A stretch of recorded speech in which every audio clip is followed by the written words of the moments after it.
Hello everyone, welcome to SKU Digital Learning Classes. My name is Dr. Pranati Chaturvedi, Assistant Professor, Department of Nursing.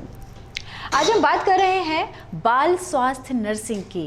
जी हाँ, आप बहुत अच्छे से जानते हैं कि बाल स्वास्थ्य नर्सिंग क्या है और आज हम इसी के बारे में जानेंगे कि इसकी क्या अवधारणाएं हैं, अर्थ, इसकी परिभाषाएं क्या हैं और बाल स्वास्थ्य नर्सिंग में जो नर्स की भूमिका होती है, कैसे वह केयर करती है बच्चों की, उसका कहाँ कहाँ महत्व है, कहाँ कहाँ वह अपनी भूमिका निभाती है, इस बारे में भी आज हम बात करेंगे। साथ ही बात करेंगे बाल स्वास्थ्य नर्सिंग में उभरती हुई चुनौतियों के बारे में कि किन किन चीज़ों में एक नर्स को क्या क्या चुनौतियाँ फेस करनी होती हैं। और जो हमारा आज का टॉपिक है वह जीएनएम और बीएससी नर्सिंग के लिए बहुत ही हेल्पफुल होने वाला है, तो कहीं जाइएगा नहीं और पूरा वीडियो गौर से देखिएगा। ये एक बच्चा है जो अपनी माँ की गोद में खेल रहा है। जी हाँ, माँ एक ऐसा शब्द है जिससे हम सभी भली भांति परिचित हैं। माँ से ज़्यादा बेहतर एक बच्चे को कोई नहीं समझ सकता। लेकिन कहते हैं ना, दुनिया में जो डॉक्टर्स होते हैं वह भगवान का दूसरा रूप होते हैं और डॉक्टर के साथ जो नर्स होती हैं वो भी उसी भूमिका का निर्वहन करती हैं। जब एक बच्चा मुस्कुराता है, खिलखिलाता है, तो हम समझ जाते हैं इसे कोई परेशानी नहीं है। लेकिन जब वही बच्चा दुखी, उदास, रोता, चिड़चिड़ाता है तो कहीं ना कहीं वह परेशान हो रहा होता है और इस चीज़ को समझने के लिए एक पीडियाट्रिक नर्स बहुत ही अच्छी भूमिका निभाती है। बात करें आज हम बाल स्वास्थ्य देखभाल की आधुनिक अवधारणा के बारे में, तो पहले के ज़माने में अगर बात करें हम 20वीं शताब्दी की, तो पहले के ज़माने में जो बच्चे होते थे उनको लघु वयस्क के रूप में हम देखते थे। मतलब कि बच्चे और बड़े में कोई ज़्यादा फ़र्क नहीं होता था।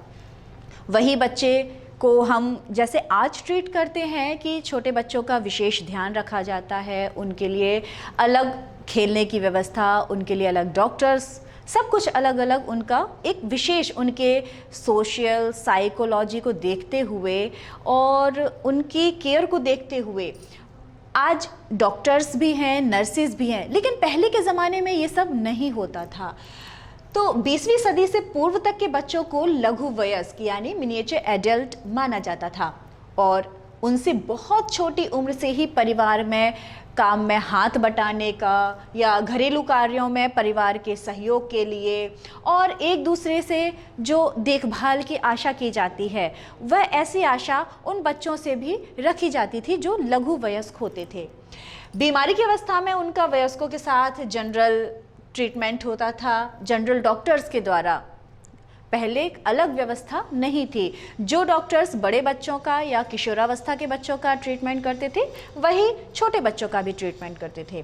पिछले कुछ दशकों में बच्चों के स्वास्थ्य की रक्षा एवं उनके पालन पोषण के प्रति अवेयरनेस एवं कमिटमेंट में नाटकीय रूप से वृद्धि हुई है। अगर हम बात करें पहले के ज़माने की और अभी के ज़माने में जो भी परिवर्तन आया है वह अभूतपूर्व परिवर्तन है। पहले के डॉक्टर्स और आज के डॉक्टर्स के जो देखने का तरीका है, बच्चों को समझने का तरीका है, तो वह बहुत ज़्यादा अंतर देखने को मिलता है। इसका श्रेय जाता है उन रिसर्चर्स को जिन्होंने अपनी ऑब्जर्वेशनल यानी अवलोकन संबंधी अनुसंधान और अनुभाविक अनुसंधान द्वारा बच्चों के संज्ञानात्मक, सामाजिक, भावनात्मक, मनोलैंगिक, नैतिक और आध्यात्मिक विकास को समझने एवं समझाने हेतु अपने विचार प्रस्तुत किए थे और एक नया दृष्टिकोण उत्पन्न किया था समाज में कि नहीं, इन बच्चों को भी अलग से देखभाल की आवश्यकता होती है। इसमें हमारे कुछ रिसर्चर्स हैं जैसे John Watson, Arnold Gesell, Sigmund Freud और एरिक एरिक्सन। अब बात करते हैं कि पहले क्या होता था और अब क्या होता है। तो बच्चों संबंधी इस ज्ञान एवं समझ के परिणाम स्वरूप बच्चों के स्वास्थ्य के प्रति एक अलग ही बदलाव सामने आया है। उसको कुछ पॉइंट्स के माध्यम से आज हम समझाने का प्रयास करेंगे। पहले माना जाता था कि बच्चों की हेल्थ प्रॉब्लम बड़ों से अलग होती है। यह माना जाता था कि बच्चों की हेल्थ प्रॉब्लम बड़ों से अलग होती है, बच्चों की हेल्थ नीड भी बड़ों से अलग होती है, हेल्थ प्रॉब्लम एवं हेल्थ केयर के प्रति बच्चों का रिस्पॉन्स बड़ों से अलग माना जाता है। बच्चे स्वास्थ्य की दृष्टि से अधिक सेंसिटिव होते हैं।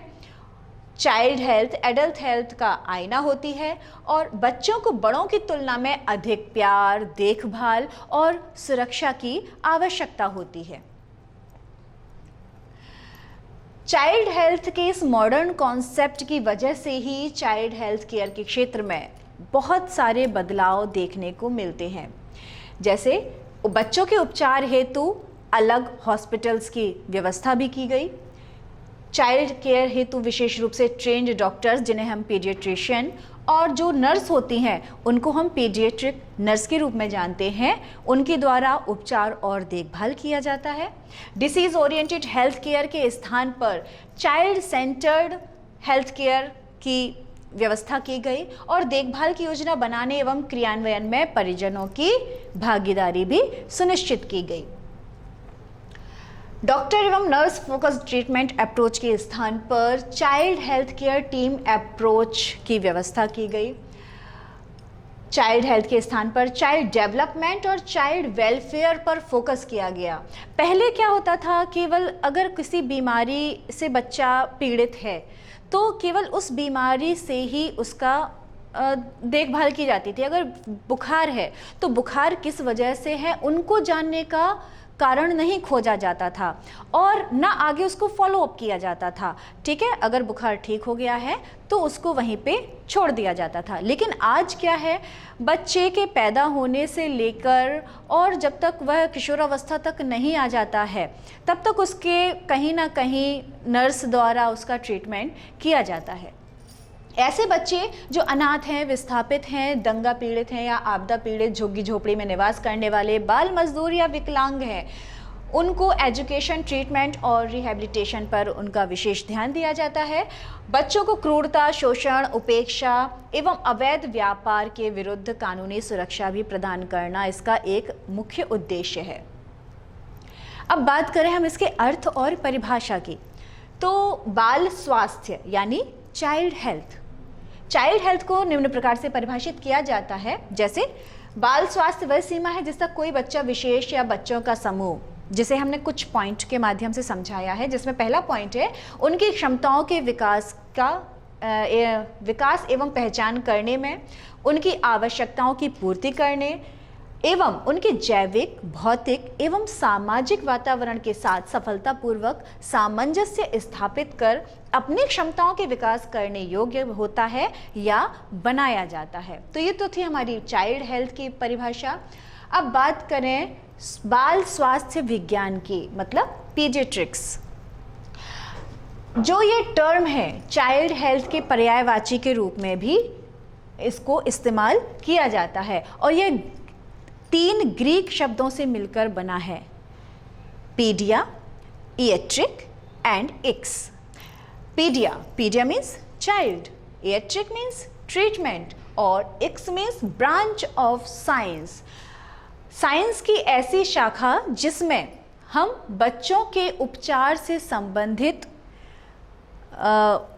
पढ़ाई करते हैं या उसको समझते हैं, वह हमारी है बाल स्वास्थ्य नर्सिंग, अर्थात पीडियाट्रिक्स विज्ञान की बच्चे के उपचार से संबंधित शाखा है। जब बाल स्वास्थ्य की बात आई है तो फिर नर्स की बात भी आएगी। बाल स्वास्थ्य नर्सिंग ये क्या है? तो पीडियाट्रिक नर्सिंग का मतलब होता है जिसमें ऐसी नर्स जो बच्चे यानी शिशु की देखभाल करती है, उसको क्या केयर करवानी है, क्या उसकी ज़रूरतें हैं, उन सब का जो अध्ययन करती है, उसकी देखभाल करती है। तो ये किसका काम है? पीडियाट्रिक नर्सिंग का। नर्सिंग की स्वास्थ्य एवं बीमारी में शिशु एवं बच्चे की देखभाल संबंधी ये एक शाखा है। बाल स्वास्थ्य नर्स क्या है? बाल स्वास्थ्य नर्स एक कुशल पंजीकृत नर्स होती है जो कि बीमारी में आकलन, निदान, उपचार और मूल्यांकन द्वारा स्वास्थ्य अवस्था में स्वास्थ्य एवं पोषण, शिक्षा, परामर्श, टीकाकरण, बचावात्मक उपचार के माध्यम से बच्चों को स्वास्थ्य सेवाएं उपलब्ध कराती है। अब बात करते हैं बाल स्वास्थ्य देखभाल में बाल स्वास्थ्य नर्स की भूमिका, जो कि बहुत ही महत्वपूर्ण है। चाइल्ड हेल्थ केयर एक टीम वर्क है। जब भी कोई नर्स काम करती है तो वह अकेले काम नहीं करती है, उसके साथ पूरी एक टीम वर्क करती है। और वैसे भी कोई भी काम बिना टीम वर्क के पॉसिबल नहीं हो सकता है, और यह तो स्वास्थ्य से संबंधित एक कार्य है जिसमें टीम वर्क सबसे ज़्यादा महत्वपूर्ण है। इसमें कई लोग मिलकर वेलनेस एवं इलनेस दोनों ही स्थिति में बच्चों को स्वास्थ्य सेवाएं प्रदान करते हैं, जैसे paediatrician, child psychologist, nutritionist, social health worker एवं स्कूल टीचर भी इसमें अपनी भूमिका निभाते हैं। अब आप कहेंगे वो कैसे? तो सबसे ज़्यादा जो बच्चे का टाइम पीरियड होता है वह स्कूल में ही बच्चा अपने टीचर के साथ बिताता है। बच्चे को कोई भी समस्या आती है तो वह सबसे पहला काम टीचर का होगा देखने का कि बच्चे को क्या समस्या आ रही है। वह उससे इमोशनली भी जुड़ी होगी, सोशली भी जुड़ी होगी। मतलब अगर कहा जाए तो पूर्ण रूप से जो एक टीचर है वह बच्चे से कनेक्टेड रहती है। इसलिए यहाँ पे स्कूल टीचर की भी भूमिका महत्वपूर्ण हो जाती है। बच्चे व परिवारजनों के साथ अधिक समय बिताने के कारण paediatric nurse child health care team की एक महत्वपूर्ण सदस्य होती है एवं अलग अलग भूमिकाओं में स्वास्थ्य सेवाएं प्रदान करती है। एक पीडियाट्रिक नर्स द्वारा सामान्य रूप से निभाई जाने वाली कुछ भूमिकाएं इस प्रकार हैं, जैसे डायरेक्ट केयर प्रोवाइडर। बात करें डायरेक्ट केयर प्रोवाइडर की तो हिंदी में बोलेंगे प्रत्यक्ष सेवा प्रदाता। अब आप इसके हिंदी के अर्थ से समझ ही पा रहे होंगे प्रत्यक्ष सेवा प्रदाता से मैं क्या कहना चाह रही हूँ। प्रत्यक्ष मतलब जिसका डायरेक्ट कांटेक्ट हो। जब भी कोई पेशेंट या बच्चा, शिशु अकेले तो जाएगा नहीं, अपने पेरेंट्स के साथ जाएगा। जब भी वह अपने स्वास्थ्य संबंधी कोई समस्याओं को, परेशानी को लेकर डॉक्टर्स के पास जाते हैं या नर्स के पास जाते हैं, तो जो पहला कांटेक्ट होता है वह होता है नर्स के साथ। और इसमें वह उसकी ओरल केयर, स्किन केयर और टीपीआर, ये सारी चीज़ें। अब टीपीआर क्या है? Temperature, pulse and respiration. इसके अलावा बीपी, ये सारी चीज़ें देखने का किसका काम है? नर्स का काम है। डॉक्टर ने प्रिस्क्राइब किया और नर्स उनको फॉलो अप करती है। तो एक नर्स प्रत्यक्ष सेवा प्रदाता के रूप में अपनी भूमिका निभाती है। अब बात करते हैं हेल्थ एजुकेटर की, मतलब स्वास्थ्य शिक्षक। एक नर्स की भूमिका स्वास्थ्य शिक्षक के रूप में भी बहुत ही महत्वपूर्ण है। जब बच्चा पैदा होता है और जन्म के समय से ही उसकी क्या क्या सावधानियां रखनी है, कैसे उसकी देखभाल करनी है, ये सब बातें एक नर्स उस मदर को बताएगी, उसके साथ जो अटेंडर है उनको बताएगी और समझाएगी। साथ ही वह ये भी बताएगी कि हमें किन किन सावधानियों का ध्यान रखना पड़ेगा उस बच्चे की देखभाल करने हेतु, जिसमें ब्रेस्ट फीडिंग भी एक महत्वपूर्ण कार्य होता है मदर के द्वारा जो किया जाता है। बच्चा अपनी बातें बता नहीं सकता है तो उनको समझना कैसे है और कैसे उसकी केयर करनी है, तो ये भी एक नर्स ही बताएगी। अगर कोई मेडिकेशन देना है, अगर उसकी दवाइयाँ हैं तो उसके क्या साइड इफ़ेक्ट होने वाले हैं या इससे क्या उसको इन फ्यूचर प्रॉब्लम हो सकती है या क्या किस हद तक वो उसको कारगर सिद्ध होंगी, ये सब भी एक स्वास्थ्य शिक्षक के रूप में नर्स ही बताती है। इसके अलावा पर्सनल हाइजीन और जो एनवायरमेंटल हाइजीन है उसकी भी केयर कौन करता है? नर्स करती है। तो हम कह सकते हैं ओवरऑल कि हेल्थ एजुकेटर के रूप में एक नर्स अपनी भूमिका बहुत ही अच्छी तरह से निभाती है। कम्युनिकेटर, संचारकर्ता के रूप में भी नर्स का एक अहम रोल होता है। संचारकर्ता की बात करें तो यहाँ पे हम देखते हैं कि जब भी कोई पेशेंट आता है अपना ट्रीटमेंट कराने के लिए, तो वह डायरेक्ट डॉक्टर से कांटेक्ट में नहीं रहता है, वह बात करता है नर्स से, क्योंकि उसका जो भी केयर कर रही है वो नर्स कर रही है। और नर्स क्या करती है कि वह डॉक्टर से संपर्क करती है। तो पेशेंट और डॉक्टर्स के बीच की जो कड़ी है वह होती है नर्स। तो एक कम्युनिकेटर के रूप में भी वह बहुत अच्छा अपना कार्य करती है और पेशेंट की क्या समस्याएं हैं सोशली या इमोशनली, वह पेशेंट को या उसके साथ आने वाले अटेंडर को समझाती है, क्योंकि जब भी कोई तकलीफ़ में होगा तभी वह हॉस्पिटल आएगा। तो वह उन चीज़ों को भी समझती है और वह एक तरफ पेशेंट की चीज़ों को संभालती है, दूसरी तरफ हॉस्पिटल के रूल्स रेगुलेशन के अकॉर्डिंग जो भी कार्य हो रहे होते हैं उनका भी वह प्रॉपर ध्यान रखती है कि वह अपने हॉस्पिटल के रूल्स रेगुलेशन के अगेंस्ट ना जाए। एज अ कोऑर्डिनेटर अगर देखा जाए तो पीडियाट्रिक नर्स पेशेंट को बताती है कि उसको कब कहाँ एक्सरे के लिए जाना है या सोनोग्राफी के लिए जाना है, वह उसमें भी कोऑर्डिनेट करती है कि अब उसकी क्या समस्या है और वह उसका निदान कैसे करे। तो एज अ कोऑर्डिनेटर भी पीडियाट्रिक नर्स अपनी भूमिका निभाती है। काउंसलर, परामर्शदाता में जैसा मैंने आपको बताया कि पेशेंट डायरेक्ट डॉक्टर से नहीं बात करता है, वह पहले नर्स से बात करता है। तो एज एन परामर्श काउंसलर के तौर पे अगर बात की जाए तो क्या पेशेंट के लिए उचित है और क्या अनुचित है, इन सब का सही परामर्श कौन देता है? पीडियाट्रिक नर्स देती है। एक सुपरवाइज़र के रूप में पीडियाट्रिक नर्स देखभाल करती है किनकी? जो जूनियर्स जो नर्सेज आती हैं, जो उतनी कैपेबल नहीं होती हैं, पढ़ाई करके जस्ट निकली हैं, तो उनको सुपरविज़न करने के लिए, उनको देखने के लिए, उनकी एफिशिएंसी को बढ़ाने के लिए, उनको डेवलप करने के लिए यह सुपरवाइज़र के रूप में भी कार्य करती है। मैनेजर और एडमिनिस्ट्रेटर, ये भी एक कार्य होता है किसका? पीडियाट्रिक नर्स का। रिसर्चर के रूप में अनुसंधानकर्ता, रिसर्चर के रूप में अगर देखा जाए तो कहते हैं ना कि नई नई चीज़ें जब डेवलप होती हैं तो और नई खोजें आती हैं, नई खोजें आएंगी, नई तकनीक विकसित होगी, और जब नई तकनीक विकसित होगी तो कार्य और भी आसान हो जाएगा, सहज हो जाएगा, सुलभ हो जाएगा। तो एक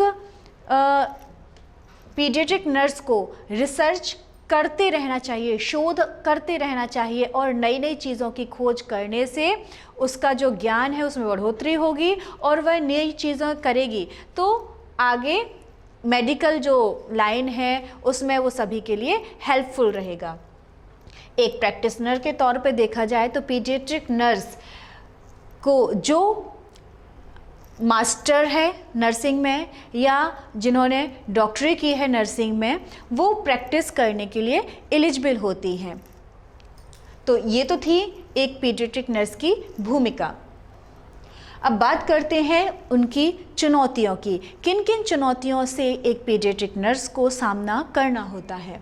तो बदलती जीवन शैली, बदलते स्वास्थ्य परिदृश्य में, बाल स्वास्थ्य क्षेत्र में बदलते चलन, स्वास्थ्य के प्रति बदलते दृष्टिकोण आदि के कारण एक पीडियाट्रिक नर्स को अपने कार्य संपादन के दौरान कुछ चुनौतियों का सामना करना पड़ता है। और वो चुनौतियाँ क्या हैं? जैसे चैलेंज ऑफ डेवलपमेंट ऑफ सब स्पेशलिटीज़। पहले के ज़माने में जैसा कि मैंने बताया 20वीं सदी के टाइम पे इतना ज़्यादा विकास नहीं हुआ था, वही डॉक्टर वयस्कों का भी इलाज कर रहा होता था और वही किशोर जो शिशु अवस्था के बच्चे हैं उनका भी इलाज करते थे। लेकिन आज जब इतनी टेक्नोलॉजी बढ़ चुकी है, तकनीक विज्ञान इतना आगे बढ़ रहा है, तो पहले मेडिसिन और सर्जरी बस यही दो स्पेशलिटी होती थी। लेकिन अब के ज़माने में क्या हो रहा है, जैसे perinatology, neonatology, paediatric cardiology, paediatric neurology, paediatric haematology, बहुत सारे ऐसी आ गई हैं शाखाएं जिसमें हर एक अपने आप में महारत हासिल करते हैं और हर डॉक्टर और नर्स का ये कार्य होता है कि वह अपने क्षेत्र में अपना अच्छा प्रदर्शन करे और इसके लिए रजिस्टर्ड नर्स या रजिस्टर मिडवाइफ का होना अति आवश्यक है। इसके साथ साथ वह न केवल रजिस्टर नर्स और रजिस्टर मिडवाइफ हो, इसके साथ उसे स्पेसिफिक कोर्स जो इनके होते हैं उसकी भी जानकारी होना अति आवश्यक है। दूसरी जो चुनौती है वो है challenge of development of medical technology. Medical के क्षेत्र में क्या क्या चुनौतियों का सामना करना पड़ता है। पहले चाहे ऑक्सीजन देना हो, बच्चे की देखभाल करना हो, या फिर उसके टीआरपी को मैंने अभी आपको बताया। टीआरपी का फुल फॉर्म क्या है? T denote for temperature, R denote for respiratory and P is for pulse. तो टीआरपी ये नॉर्मली लिया जाता है जब भी कोई पेशेंट आता है डॉक्टर के पास। तो ये कार्य किसके द्वारा किया जाता है? नर्स के द्वारा किया जाता है। पहले ये मैनुअली किया जाता था, लेकिन अब बदलते परिवेश में इलेक्ट्रिक और जो इलेक्ट्रिकल इक्विपमेंट आ गए हैं उनके थ्रू अब इनको किया जाता है, जो कि बहुत ज़्यादा आसान हो गए हैं। लेकिन इसको ऑपरेट करना भी आना आवश्यक है, और जब वह अप टू डेट होगी नई चीज़ों के साथ, तभी वह इन चीज़ों का उपयोग कर पाएगी और अपने कार्य को सुलभ और सुचारू रूप से करने में सक्षम होगी। तो यह भी एक चुनौतीपूर्ण कार्य है कि उसको कंप्यूटर का ज्ञान भी होना चाहिए, चिकित्सा का क्षेत्र का तो ज्ञान होना ही चाहिए, बट इसके साथ साथ और जो इक्विपमेंट उसको यूज़ करने हैं उसका नॉलेज भी होना अति आवश्यक है। तो यह भी एक चुनौती भरा कार्य है जिसको पीडियाट्रिक नर्स बहुत ही अच्छे से करती है। Challenge of changing family structure. पहले संयुक्त परिवार हुआ करते थे, बड़ी फैमिलीज़ हुआ करती थी, लेकिन आज के ज़माने में जैसे जैसे समय तेज़ी से बढ़ रहा है, आधुनिक दौर आ गया है, या कहें औद्योगिक क्रांति के रूप में अब न्यूक्लियर फैमिली हो गई है। सभी को अपने कार्य ज़्यादा इम्पोर्टेंट लगते हैं बजाय फैमिली के, जिससे फैमिली डिस्ट्रॉय हो रही है। तो ब्रोकन फैमिली भी देखने को मिल रही है। न्यूक्लियर फैमिली मतलब ए सिंगल पेरेंट, मतलब या तो मदर होगी या पेरेंट फादर अकेले होंगे, वो बच्चों को केयर कर रहे होते हैं, या वर्किंग पेरेंट्स जो होते हैं वो अपने कार्य के साथ साथ अपने फैमिली को भी मैनेज कर रहे होते हैं, बच्चे को भी मैनेज कर रहे होते हैं। Limited social contact. आजकल जब सोशल मीडिया इतना ज़्यादा इफ़ेक्टिव हो चुका है हम सभी की लाइफ में, तो हमने अपने आसपास जो हमारे रहने वाले लोग हैं उनसे हमने अपना कांटेक्ट एकदम से ख़त्म ही कर दिया है। हम केवल अपनी सोशल मीडिया मोबाइल में ही इतने ज़्यादा मगन हो चुके हैं कि हमें बाहर की दुनिया में क्या हो रहा है इससे कोई मतलब नहीं होता है। कट थ्रोट कंपटीशन मतलब गला काट प्रतियोगिता, जिसमें हम अपने बच्चों को झोंक देते हैं कि आपको ये करना है, मतलब करना है, आपको 98-99% लाना है तो लाना है। जिससे क्या होता है, वो बच्चा सफ़र करता है, उसके ऊपर इतना मेंटली प्रेशर आ जाता है कि उसे समझ में नहीं आता है कि वो क्या करे। इन सब का प्रभाव जब बच्चों पे पड़ता है तो वो कहीं ना कहीं एक नकारात्मक रूप में निकल कर आता है। तो इसके लिए जो प्रोटेक्शन पेरेंटल सपोर्ट होता है वो आवश्यक होता है। इनके अभाव में अगर ये नहीं मिलता है, बच्चे को प्रॉपर मेंटली और फिज़िकली सपोर्ट नहीं मिलता है, तो बच्चे की ग्रोथ पे भी बहुत ज़्यादा इफ़ेक्ट देखने को मिलता है। तो यहाँ पर क्या होता है, इससे बहुत सारी समस्याएं उत्पन्न होती हैं। तो पीडियाट्रिक नर्स के लिए बच्चे की फिज़िकल प्रॉब्लम की तुलना में बिहेवियरल प्रॉब्लम, जो उसके व्यवहार में चेंजेस आ रहे हैं, वो भी हैंडल करना एक चुनौतीपूर्ण कार्य है। इसके लिए पीडियाट्रिक नर्स को बच्चे की सोशल, साइकोलॉजिकल और इमोशनल नीड की जानकारी होना आवश्यक है। अब बात करते हैं challenge of changing life style की। स्वाभाविक है, जब इतना चेंज हमने देख लिया है अपने लाइफ में, तो लाइफ स्टाइल भी कहीं ना कहीं इसमें चेंज हुई है। जब आज सुबह उठते साथ ही दुनिया सबसे पहले क्या होता है, मोबाइल लेके बैठती है। हमारा पहला काम जागने के बाद मोबाइल देखना और रात को सोने से पहले मोबाइल देखना। तो इससे क्या हुआ, सुबह न जल्दी जागा जाता है और रात को भी देर तक जागा जाता है, जिससे क्या होता है, बच्चे की नींद प्रभावित होती है, बच्चे की पढ़ाई प्रभावित होती है। इसके अलावा बात करें अगर उसकी ईटिंग हैबिट्स की, खाने पीने की, फूड हैबिट्स की, वो भी बहुत चेंज हुए हैं। माता पिता वर्किंग में हैं तो वो क्या करते हैं, ठीक है बाज़ार से कुछ लाके खा लो, स्पेशली फास्ट फूड हो गया और सॉफ्ट ड्रिंक हो गई, बहुत सारी ऐसे केमिकल वाली चीज़ें मार्केट में उपलब्ध हैं जो हमारे स्वास्थ्य पर बहुत ही गलत प्रभाव डालते हैं। जो खाने में तो बहुत टेस्टी लगते हैं, सभी लोग खाते हैं पिज़्ज़ा, बर्गर, मोमोज़, लेकिन उसके क्या इफ़ेक्ट हो रहे हैं वो हमें जल्द ही नज़र नहीं आते हैं। इसके कारण भी क्या होता है, बच्चे में कुछ ना कुछ परेशानी देखने को मिलती है। और इसके बाद क्या होता है, जैसे कई माताएं होती हैं जो स्तनपान से परहेज करती हैं, बच्चों को टेलीविज़न और कंप्यूटर में ज़्यादा समय बिताना पड़ रहा होता है क्योंकि वो अकेले हैं, उनके साथ कोई खेलने वाला नहीं है, उनकी अलग मजबूरी है, लेकिन इसका प्रभाव गलत पड़ता है। और जो आउटडोर गेम्स हैं, पहले के ज़माने में बच्चे बाहर भी खेला करते थे और उनके पास मोबाइल टीवी के इतना ज़्यादा संसाधन नहीं हुआ करते थे, जिसके कारण उनकी जो फिटनेस होती थी वो भी बनी रहती थी, बच्चे फिट रहते थे और समाज को जानने का एक नया उनको मौका मिलता था, दृष्टिकोण होता था। साथ वाले बच्चों के साथ जब वो खेलते थे तो एक अलग ही उनकी जो बाल सुलभ जो होती हैं चीज़ें वो देखने को मिलती थी। लेकिन आजकल मोबाइल टीवी के कारण बच्चों ने बाहर खेलना बिल्कुल बंद ही कर दिया है और वह केवल घर में रहना पसंद करते हैं। जो इसको भी हैंडल करना बहुत एक चैलेंज वाला काम है। इससे क्या होगा, बच्चे में ओबेसिटी आएगी, ओबेसिटी मतलब मोटापा आएगा, उसकी गैस्ट्रोइंटेस्टाइनल प्रॉब्लम्स बढ़ेंगी क्योंकि वो फास्ट फूड खा रहा है और सॉफ्ट ड्रिंक वगैरह ये पी रहा है। इसके अलावा एलर्जीज़ वगैरह जो भी देखने को मिलेंगी क्योंकि कुछ ना कुछ तो इफ़ेक्ट आएगा बॉडी में, इन्फेक्शन वगैरह, ये सब जो हेल्थ प्रॉब्लम बढ़ रही हैं ये सब हो रही हैं गलत आदतों के कारण। तो क्या होगा, इन आदतों को बदलना भी आसान नहीं होगा क्योंकि जब आदत पड़ जाती है तो ईज़िली वो चेंज नहीं होती है। तो ये भी एक बहुत ही चुनौती भरा कार्य है एक नर्स के लिए कि कैसे उसकी आदतों को प्रॉपर चेंज तो नहीं कर सकते हैं लेकिन कहीं ना कहीं उसको सुधारा ज़रूर जा सकता है। तो ये भी कौन करेगा, पीडियाट्रिक नर्स की जिम्मेदारी है। इसके बाद अंतिम जो हमारा बिंदु है वह है challenge of consumer protection act and other legal liabilities.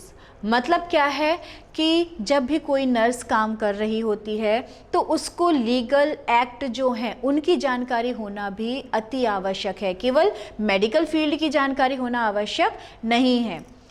चिकित्सा सेवाओं में कंज्यूमर प्रोटेक्शन एक्ट लागू होने व लोगों में कानून एवं अपने अधिकारों के प्रति बढ़ती अवेयरनेस के चलते एक नर्स द्वारा कानूनी कार्यवाही से अपने आप को बचाना एक चुनौतीपूर्ण कार्य है।